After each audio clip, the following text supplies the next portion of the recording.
যদি ১/১১ সরকার না আসতো, মঈন ফখরুদ্দিন যদি ক্ষমতা দখল না করতো, তাহলে হয়তো আমি লেখক হতাম না। বাংলাদেশের সব সরকারই দুর্নীতিবাজ, জাতির পিতা বলাটাই একটা ভণ্ডামি। পরিবর্তনের জন্যই তো আমি লিখতে চেয়েছি। আপনারা বলবেন বিচার চাই, আপনারা ফাঁসি চাই তো বলতে পারবেন না। ফাঁসি চাই বলা মানেই হচ্ছে যে আপনি তো তার রায় দিয়ে দিয়েছেন। So this is fascism. লিখবার মতো ক্ষমতাই নাই আমার, কিন্তু আমি লেখার পরে যে পরিমাণ পাঠকপ্রিয়তা পেয়েছি, এটা আমার কাছে অবিশ্বাস। কেন লোকে আমার লেখা পড়ে পছন্দ করে? রকমারি এই সুযোগটা করে দিয়েছে যে পাঠকদের কাছে লেখককে পৌঁছে দেয়া। এই কাজটা আপনারা করছেন, এটা একটা অসাধারণ কাজ।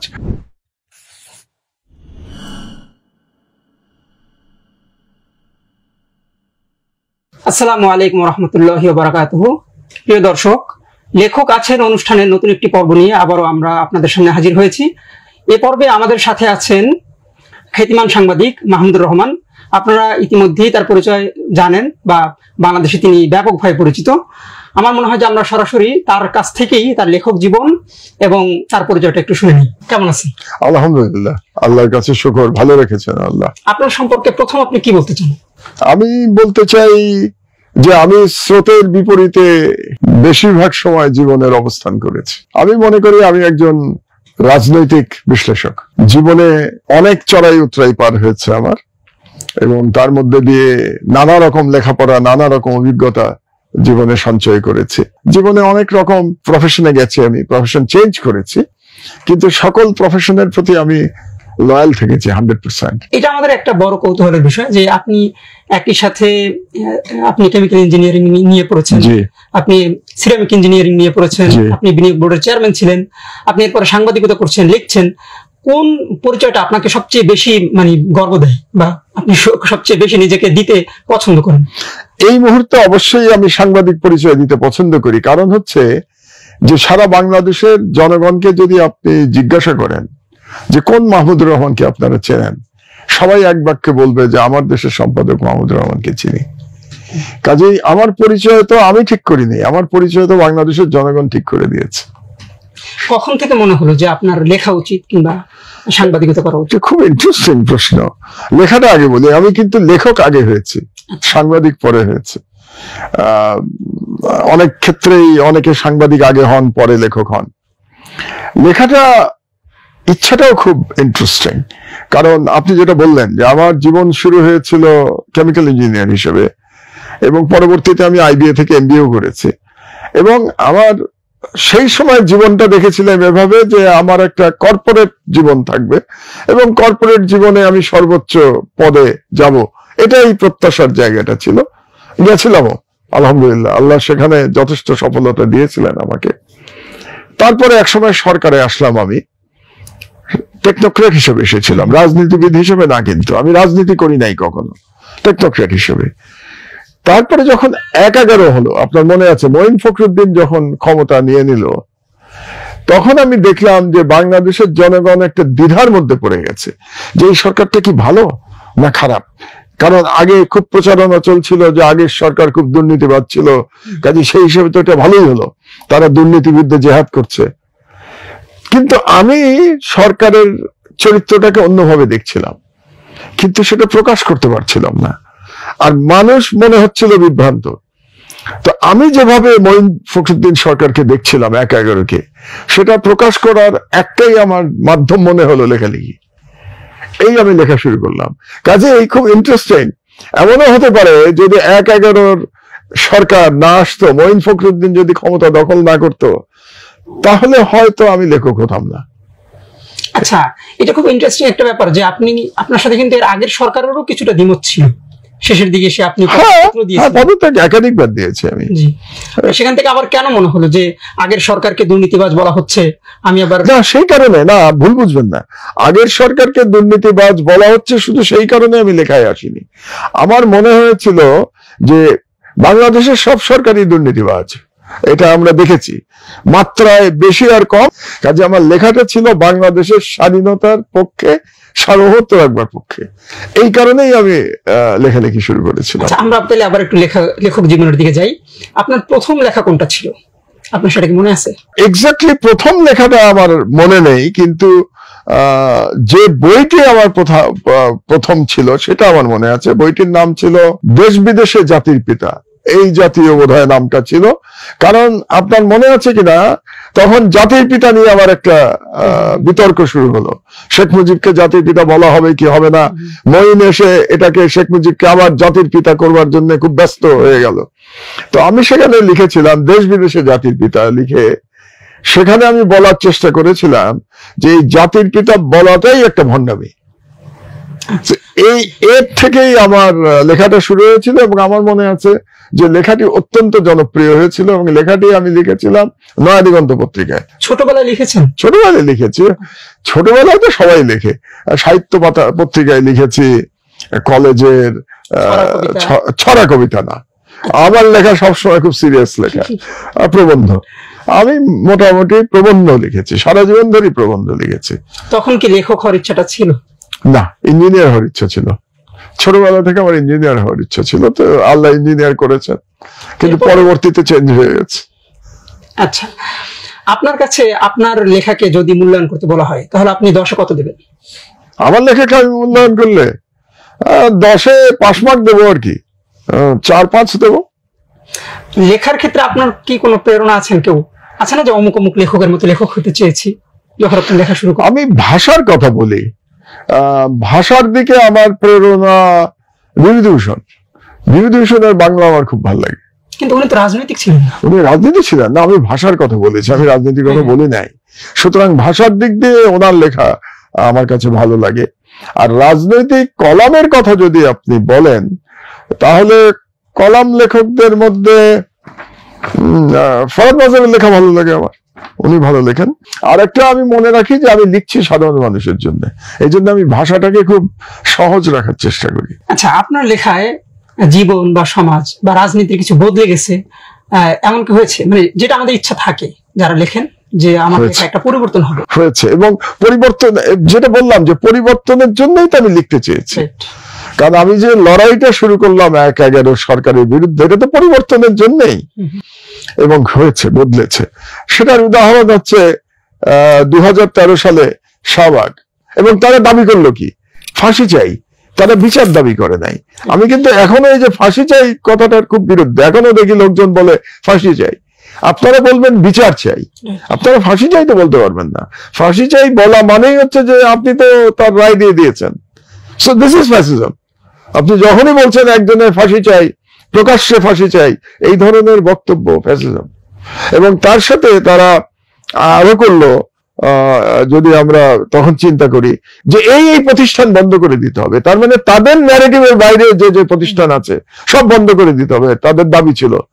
তাদের দাবি ছিল নয়া দিগন্ত বন্ধ করতে হবে, সংগ্রাম বন্ধ করতে হবে, আমার দেশ বন্ধ করতে হবে, ইসলামিক টেলিভিশন বন্ধ করতে হবে, দিগন্ত টিভি বন্ধ করতে হবে। This is fascism. আমরা তো বলতে চাই যে যার মতো করে মত প্রকাশ করবে, এবং লড়াইটা হবে ইন্টেলেকচুয়াল লড়াই। আপনি বন্ধ করে দিয়ে তো কোনো ইন্টেলেকচুয়াল লড়াই লড়তে পারেন না। কাজেই শাহবাগের পুরো বিষয়টা আমার মনে হয়েছিল যে এটাই প্রেলিউড টু ফ্যাসিজম 1 নম্বর, এবং এটার পেছনে আবারও ভারতীয় কানেকশন সম্পর্কে আমি নিশ্চিত ছিলাম, এবং সেটা প্রমাণিত হয়েছিল যখন প্রণব মুখার্জি ভারতের প্রেসিডেন্ট হিসেবে সফর করলেন বাংলাদেশ। তিনি এয়ারপোর্টে নেমেই বলেছিলেন আমার পুরো সমর্থন আছে গণজাগরণের প্রতি, এবং আমার সময় থাকলে আমি ওখানে যেতাম, আমার প্রোটোকলে না আটকালে। হু আর ইউ? বাংলাদেশের একটা অভ্যন্তরীণ বিষয়ে আর এক দেশের প্রেসিডেন্ট এয়ারপোর্টে নেমে বলছে যে এই আন্দোলনের সাথে আমার সমর্থন আছে। সেটা পরিষ্কার, এটা ভারত নিয়ন্ত্রিত একটা ফ্যাসিস্ট মুভমেন্ট ছিল, এবং এটা প্রমাণিত হয়েছে যে পরবর্তী সময়ে যে কিভাবে বাংলাদেশ ফ্যাসিস্ট শাসন দ্বারা নিগৃহীত হয়েছে। এবং আমি মনে করি যে আমাদের এই পজিশন কারেক্ট পজিশন ছিল, আমার দেশের পজিশন, এবং এটা সমাজ বদলে দিয়েছে, ডিসকোর্স বদলে দিয়েছে। আমরা বাংলাদেশের মেইন স্ট্রিম মিডিয়ার যে ন্যারেটিভ ছিল, যেটা বেসিক্যালি আমি মনে করি ইসলামোফোবিক ন্যারেটিভ, তার বিপরীতে আমার দেশের ন্যারেটিভ নিয়ে আমরা দাঁড়াতে পেরেছি। এবং আজকে আমার দেশের ন্যারেটিভ, আমি জিতে গেছি বলবো না, কিন্তু আমরা প্রবলভাবে লড়াই করছি। আজকে আমার দেশের ন্যারেটিভ প্রবলভাবে লড়াই করছে এগেইনস্ট ইসলামোফোবিক ন্যারেটিভ। তো এটাই আমি মনে করি সমাজ বদলে দেয়া। এবং আজকের যে ইয়াং জেনারেশন যেভাবে বিপ্লবটা করতে পারলো, এটাই সমাজ বদলে দেয়। একটা বিষয় হলো যে লেখকদের থেকে কিংবা যারা সাহিত্য যারা রচনা করেন তাদের থেকে মানুষ একটা শুদ্ধতার আকাঙ্ক্ষা করে যে তারা ভালো হবে, তারা মানুষকে সমাজ বদলে দিবে, যেভাবে আপনি চিন্তা করলেন। আমরা বাংলাদেশে দেখি যে লেখক সমাজও দুইটা ভাগে ভাগ হয়ে গেছে এমন, এবং অনেক আগে থেকে আমরা দেখছি। ধরেন একদল আছেন তারা ইয়াকুব আলী চৌধুরী, আব্দুল মান্নান সৈয়দ কিংবা তারা আগের যারা, তাদেরকে একরকম স্বীকার করেন না, ফররুখ, মীর মোশাররফ হোসেন, তাদেরকে না, আল মাহমুদ। হ্যাঁ। আবার তাদের আবার কিছু ব্যক্তি আছেন তাদেরকে তারা মনে করেন যে তারাই ভালো সাহিত্য রচনা করছেন। এই ঘটনাটা কিভাবে ঘটলো? এটা আসলে পোলারাইজেশন, সমাজের পোলারাইজেশন থেকে এই জিনিসটা হয়। তবে পোলারাইজেশন তো সব দেশেই আছে, কিছু কিছু কিছু মাত্রায় আছে। আমাদের দেশে পোলারাইজেশনটা বেশি হয়েছে। বেশি হওয়ার কারণ হচ্ছে মানে দুর্ভাগ্যজনক ভাবে আমরা একটা ইসলামোফোবিক জিওপলিটিক্যাল এনভায়রনমেন্টে বাস করছি। এটা সত্য কথা। এবং এই কারণে আপনি দেখবেন যে যারাই একটু ব্যক্তি জীবনে ধার্মিক, ধর্ম পালন করেন কিন্তু সাহিত্যিক, তাদেরকে সন্দেহের দৃষ্টিতে দেখা হয়। যারা আজকাল ইয়াং লেখক আসছেন তাদের মধ্যে অনেকের লেখা খুবই জনপ্রিয়তা পেয়েছে। যেমন আপনারাই তো আপনাদের এখান থেকে আপনারা বই বিক্রি করছে, আরিফ আজাদের বই অসম্ভব জনপ্রিয় হয়েছে, এবং এই ধরনের অনেক তরুণ লেখক উঠে আসছেন। তো আমার মনে হয় যে এই যে একতরফা একটা ন্যারেটিভ এতদিন ধরে চলছিল লেখকদের কিরকম লেবাস হওয়া উচিত, সেই ন্যারেটিভ পরিবর্তন হচ্ছে। যেমন ধরেন আমার দেশের একটা গল্প বলি, আপনি শুনলে একটু অবাক হবেন। আমার দেশের যিনি এখন সাহিত্য সম্পাদকের পত্রিকায় আমরা কি মনে করি, সে পায়জামা পাঞ্জাবি পড়তে হবে, সেকুলার হতে হবে, নামাজ টামাজ না পড়লেই ভালো, তো ইসলাম সম্পর্কে এক ধরনের একটা নেগলেক্ট থাকতে হবে, আমি যদি বিতৃষ্ণা নাও বলি নেগলেক্ট থাকতে হবে। আর আমার দেশের যিনি সাহিত্য সম্পাদক মহিম মাহফুজ, তার পোশাক হচ্ছে সে একদম জব্বা পরে, তার দাড়ি, একদম প্র্যাকটিসিং মুসলিম। মানে এই চেহারার আমার মনে হয় বাংলাদেশের এখন কোন মেইন স্ট্রিম মিডিয়ার যে মহিম মাহফুজের মতো চেহারা নিয়ে সাহিত্য সম্পাদক বাংলাদেশে এই মুহূর্তে কোনো পত্রিকায় নাই। আমার দেশ, তাহলে বুঝতে পারছেন আমার দেশের সাংস্কৃতিক লড়াইটা এই জায়গাতে, সেটার এক্সাম্পল হচ্ছে আমার দেশের সাহিত্য সম্পাদক মহিম মাহফুজ। আচ্ছা, আমরা আবার একটু লেখক জীবনের দিকে যাই। আপনার কেমন হয় যে লিখতে গিয়েছেন কিন্তু পরে লেখা আসে না, মানে রাইটার্স ব্লক যেটা হয়? সাংঘাতিক ভাবে হয়, মাসের পর মাস হয়, কিছু লিখতে পারি না। তারপরে আবার যেমন এখন সপ্তাহে একটা কলম লিখি আমি, অনেকদিন দিনের পর দিন যায়, আমি কি লিখবো সাবজেক্ট খুঁজে পাই না। তারপরে হয়তো শেষ মুহূর্তে একটা জোড়াতালি দিয়ে একটা লিখে, এই জন্য সব লেখার মান তো একরকম হয় না। তবে আমার একটা মজার ব্যাপার আছে। মজার ব্যাপারটা হলো, আমি যদি শুরু করতে পারি, আমার কাছে প্রথম প্যারাটা খুব গুরুত্বপূর্ণ। প্রথম প্যারাটা যদি আমি গুছিয়ে মন মতো লিখতে পারি, তাহলে আমি লেখা শেষ করতে পারি। আর ব্লগ তো আরো বেশি হয় যারা গল্প উপন্যাস এগুলো লেখেন। আমি তো গল্প উপন্যাস লিখি না, আমি তো প্রবন্ধ রচনা করি। প্রবন্ধ রচনা যারা, আমার ধারণা, আমি জানি না অন্যদের ক্ষেত্রে কি হয়, যারা প্রবন্ধ লেখেন তাদের বোধহয় এই ব্লগটা তুলনামূলক ভাবে কম হয়। যে লিখতে গিয়ে কিছু চেয়েছেন কোন জিনিসটা, এমন একটা কিছু কিন্তু পান নাই? না, এরকম কিছু হয়নি। বরং আমি মনে করি লিখতে গিয়ে আমি অনেক বেশি কিছু পেয়ে গেছি। কারণ আমি যখন লেখা শুরু করেছিলাম, আমার মনে হয়েছিল আমার লেখা কেউ পড়বেই না, লিখবার মতো ক্ষমতাই নাই আমার।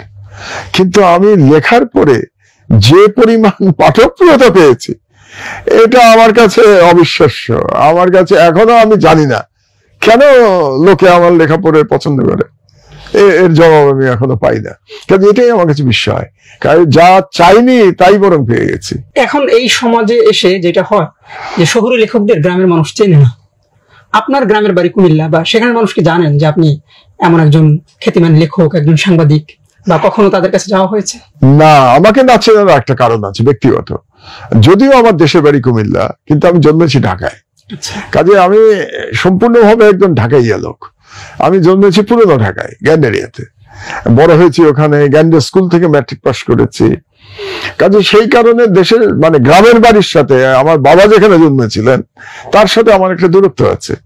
তো সেই হিসেবে আমাকে না চেনারই কথা। তবে আজকের এই সোশ্যাল মিডিয়ার যুগে কেউ কাউকে চিনবে না, এটাও বোধ হয় খুব আশ্চর্য ব্যাপার, কারণ সবার হাতে ফেসবুক আছে, সবার কাছে স্মার্টফোন আছে। কাজে আমি মনে করি আগে যেটা ছিল যে গ্রামের মানুষ চেনে না, ওই ব্যারিয়ারটা বোধ হয় এখন আর নাই ওইভাবে, এখন মোটামুটি জানে। হয়তো আমি কি লিখি সেটা জানে না তারা, কিন্তু মাহমুদ রহমান একটা ব্যক্তি আছে, সেই ব্যক্তি লেখালেখি করে, সাংবাদিক, এটা বোধ হয় গ্রামের লোকও জানে। আপনার বন্ধুদের কি প্রতিক্রিয়া? অবশ্যই এই বয়সে আপনার বন্ধুরা কতজন আছেন আমার ঠিক জানা নাই, তারপর আছে না যে আছেন, অনেকেই আছে, অনেকেই, ওদের অধিকাংশ বন্ধুরা। সাংবাদিক জীবন সম্পর্কে তাদের মন্তব্য কেমন? আমাদের পুরনো ঢাকার একটা ভাষা আছে, তারা আমাকে ওইটা বলে, তারা বলে তুই একটা ঘাউরা, তোর ঘাউরা আমি আর গেল না। এটাই হচ্ছে তাদের মানে তাদের বক্তব্য আমার সম্পর্কে। তবে তারা কষ্ট পায় যখন আমি কষ্ট পাই। আমার এক বিশেষ বন্ধু আছে, তার নাম না বললেই না, ডক্টর সালাউদ্দিন মোহাম্মদ আমিনুজ্জামান, ঢাকা বিশ্ববিদ্যালয়ের খুব নামকরা অধ্যাপক, পাবলিক অ্যাডমিনিস্ট্রেশনের। তো ও আর আমি স্কুল থেকে একসঙ্গে, আমরা যেটাকে আবারও বলি, একটু স্ল্যাংই বলি, ন্যাংটাগালের বন্ধু। তো ও ভালো আছে এবং ও আমার বন্ধু, ভাই, সবকিছু। আমি যখন জেলে ছিলাম 5 বছর, ও নিয়মিত আমার সাথে দেখা করতে যেত জেলখানায়। আমি ওকে বহুবার বলেছি তুই আসিস না, কারণ তোর চাকরিতে অসুবিধা হবে, ঢাকা ইউনিভার্সিটিতে ছাত্রলীগের পান্ডারা তোকে পেটাবে, কাজে তুই আসিস না। কিন্তু ওকে কখনো আমি আটকাতে পারি নাই। কাজে বন্ধুরা ঘাউরা বলে, কিন্তু হয় না ওই যে পরিবারে যে সব থেকে বকে যাওয়া থাকে তার প্রতি এক ধরনের স্নেহ থাকে। তো আমি যেহেতু আমার বন্ধুদের মধ্যে সব থেকে ঘাউরা, এস্টাবলিশ ঘাউরা, তো আমার প্রতি এদের সবারই একটা স্নেহ আছে, তো এটা এনজয় করি আমি। আচ্ছা, ওই জায়গাটা আমি আসতে চাচ্ছিলাম যে আপনি তো লেখালেখি বা সাংবাদিকতা করতে গিয়ে দীর্ঘদিন কারাবরণ করেছেন। ওই সময় আপনার লেখালেখির অভিজ্ঞতা কিছু লিখতে পেরেছিলেন? তখন প্রচুর লিখেছি। ওই সময় আমার 3টে বিখ্যাত বই, ইনফ্যাক্ট আমার সবচেয়ে বিখ্যাত বই তো ওই সময় লেখা, জেল থেকে জেলে। জেল থেকে জেলে তো বোধ হয় আমি শুনেছি, মানে এগুলো তো করে না, যে বছর এটা বেরোলো অনন্যা পাবলিকেশন বের করেছিল, এটা বোধ হয় বেস্ট সেলার ছিল ওই বছর, জেল থেকে জেলে। তারপরে আর একটা ইংরেজি খুব বিখ্যাত বই আমার, ওইটা ওখানে লেখা, দ্য পলিটিক্যাল হিস্ট্রি অফ মুসলিম বেঙ্গল। এটাও একটা ইন্টারেস্টিং, এটা ইংরেজিতে লেখা বইটা, এবং বইটা বাংলাদেশের ইতিহাস নিয়ে লেখা। বাংলাদেশ বলতে আমি বেঙ্গলের কথা বলছি, ইতিহাস নিয়ে লেখা। এবং এটা লেখার একটা কারণ আছে, মানে বইটা হয়তো লিখতাম আমি, কিন্তু ইংরেজিতে হয়তো লিখতাম না।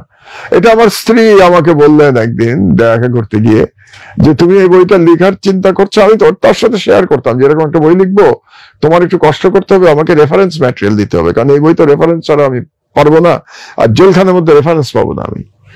তো তখনও আমাকে বললো তাহলে বইটা ইংরেজি লেখো না কেন, কারণ বাংলাদেশ সম্পর্কে বিদেশিদের ধারণা খুব কম এবং ওই ধরনের ইংরেজি বই খুব কম। তো এই আমার মনে হলো তাহলে বইটা ইংরেজি লিখি। তো এই বইটা আমি লিখেছি যখন আমি কাশিমপুর জেলে, আমার 1 বছরের বেশি সময় লেগেছে, খুব কষ্ট হয়েছে। বই দুটো বই লিখতেই কষ্ট হয়েছে, কারণ ওখানে তো ল্যাপটপ নাই, সব হাতে লিখতে হয়েছে। তো আমার এত মোটা পাণ্ডুলিপি, এবং বই দুটোই বড়, মানে জেল থেকে জেলে তো বোধহয় প্রায় 400 পাতার বই, এবং the political history of Muslim বেঙ্গলও প্রায় 400 পাতার বই, যেটা ইউকে থেকে ছাপা হয়েছে। তো 800 পাতা, এটার পাণ্ডুলিপি ধরেন হাতে লেখা পাণ্ডুলিপি 1000 পাতার কাছাকাছি হবে, 1000 পাতা হবে। তো 1000 পাতা হাতে লেখা, পরীক্ষা দিচ্ছেন এরকম মনে হচ্ছে। তার চেয়ে বেশি তো, 1000 পাতা মানে। এবং আমার একটু ফ্রোজেন শোল্ডারের সমস্যা আছে, তো লিখতে লিখতে অনেকদিন হাত অবশ হয়ে যেত। তো আবার বিশ্রাম নিতাম, একটু শেক দিতাম, আবার লেখা শুরু করতাম। এই জন্য আমার সাথে যারা জেল খেটেছেন তারা সবাই জানেন যে আমি বসে বসে সারাদিন লুঙ্গি আর গেঞ্জি পরে, জেলখানায় গরম তো খুব, লুঙ্গি আর গেঞ্জি পরে সারাদিন এই খাতা নিয়ে খাতার মধ্যে লিখছি। এটা শফিক ভাই দেখেছেন, শফিক ভাই বলতে শফিক রেহমানের কথা বলছি, উনি আমার পাশে ছিলেন। মির্জা ফখরুল আলমগীর দেখেছেন, বিএনপির জেনারেল সেক্রেটারি। জামাতের, আল্লাহ তাদের বেহেশত নসিব করুক, তাদেরকে ফাঁসি দেওয়া হয়েছে, মীর কাসিম আলী দেখেছেন, মীর কাসিম আলী আমার পাশের ছেলে ছিলেন। সাইদি ভাই দেখেছেন। আমার জেল থেকে জেলে বইতে শেষের অংশে দেলোয়ার হোসেন সাইদি সম্পর্কে বেশ কিছু কথা লেখা আছে। আমরা একসঙ্গে 2 মাস ছিলাম, এবং ওনাকে আমি চিনতাম না, ওনাকে এই প্রথম দেখলাম। আমি চিনতাম না বলতে, নামে তো অবশ্যই চিনতাম, মানে ব্যক্তিগত পরিচয় ছিল না। প্রথম দেখা আমার ওনার সাথে গাজীপুর জেলে, তখন আমি গাজীপুর জেলে ছিলাম।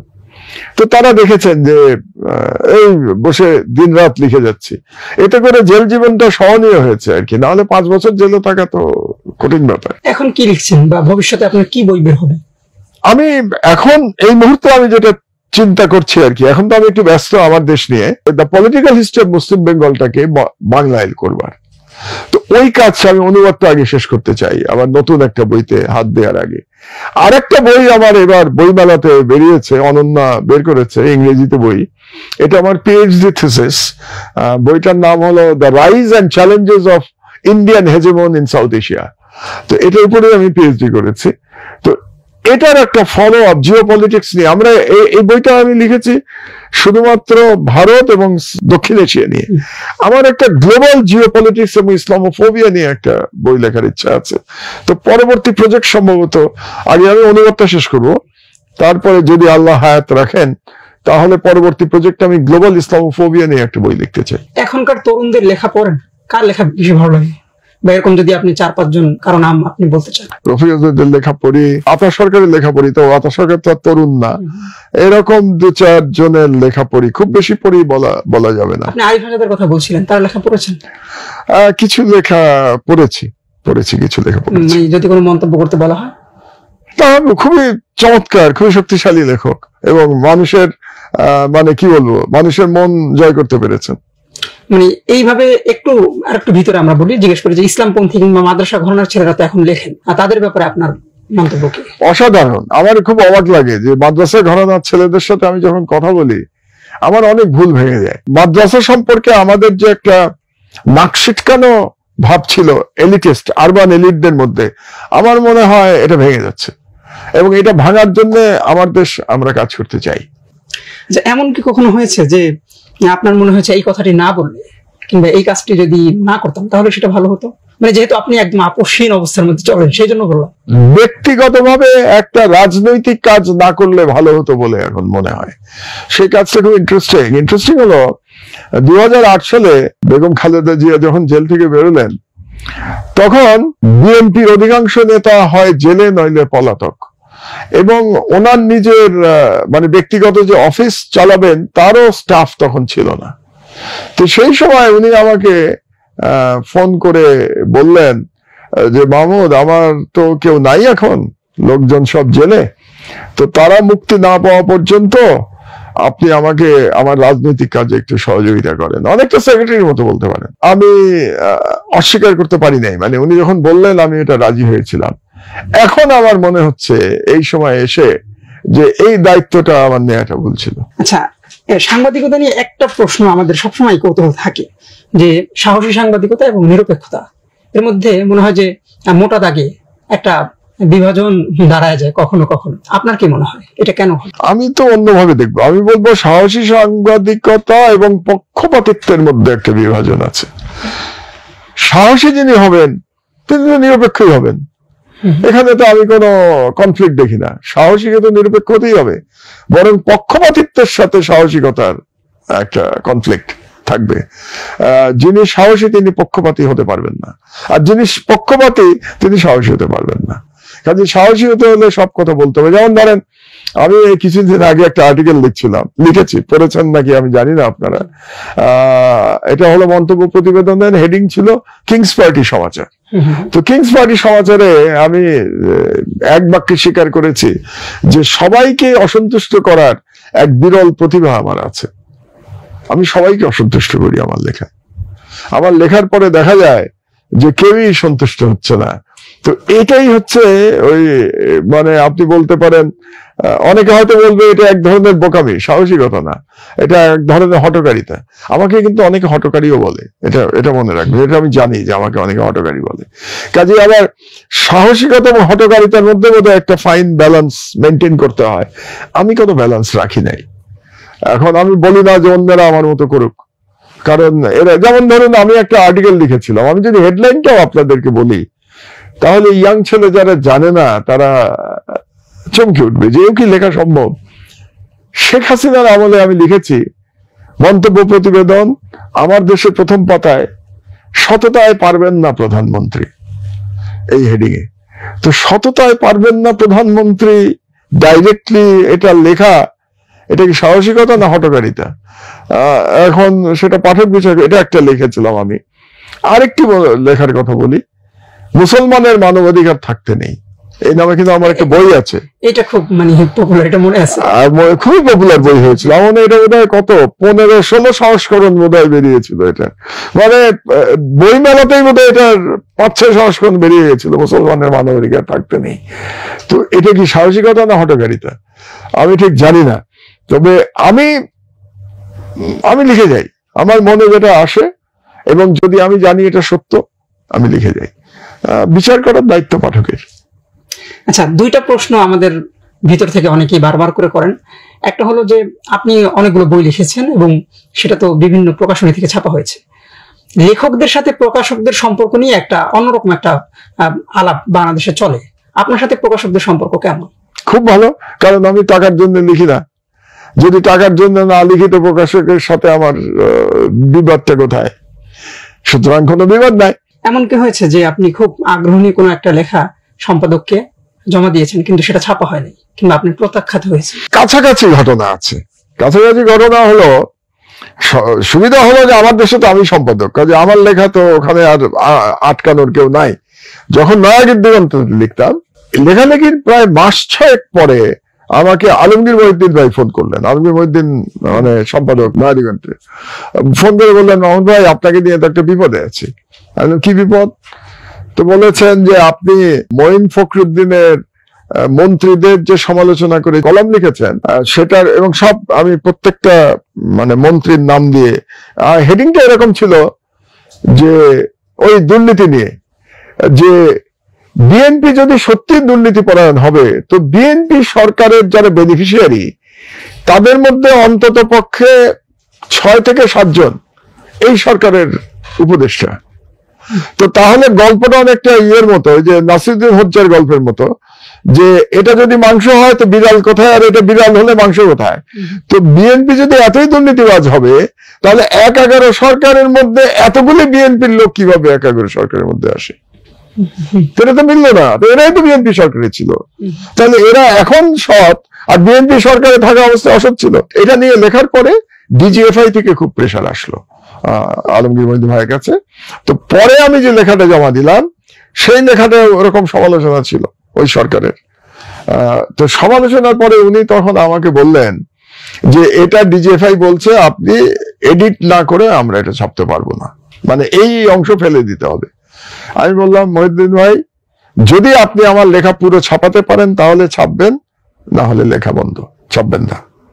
কারণ আমি প্রফেশনাল লেখক নেই, আমি একটা লড়াই, লেখাটা আমার কাছে একটা লড়াইয়ের একটা পথ, আমি লড়াই করছি।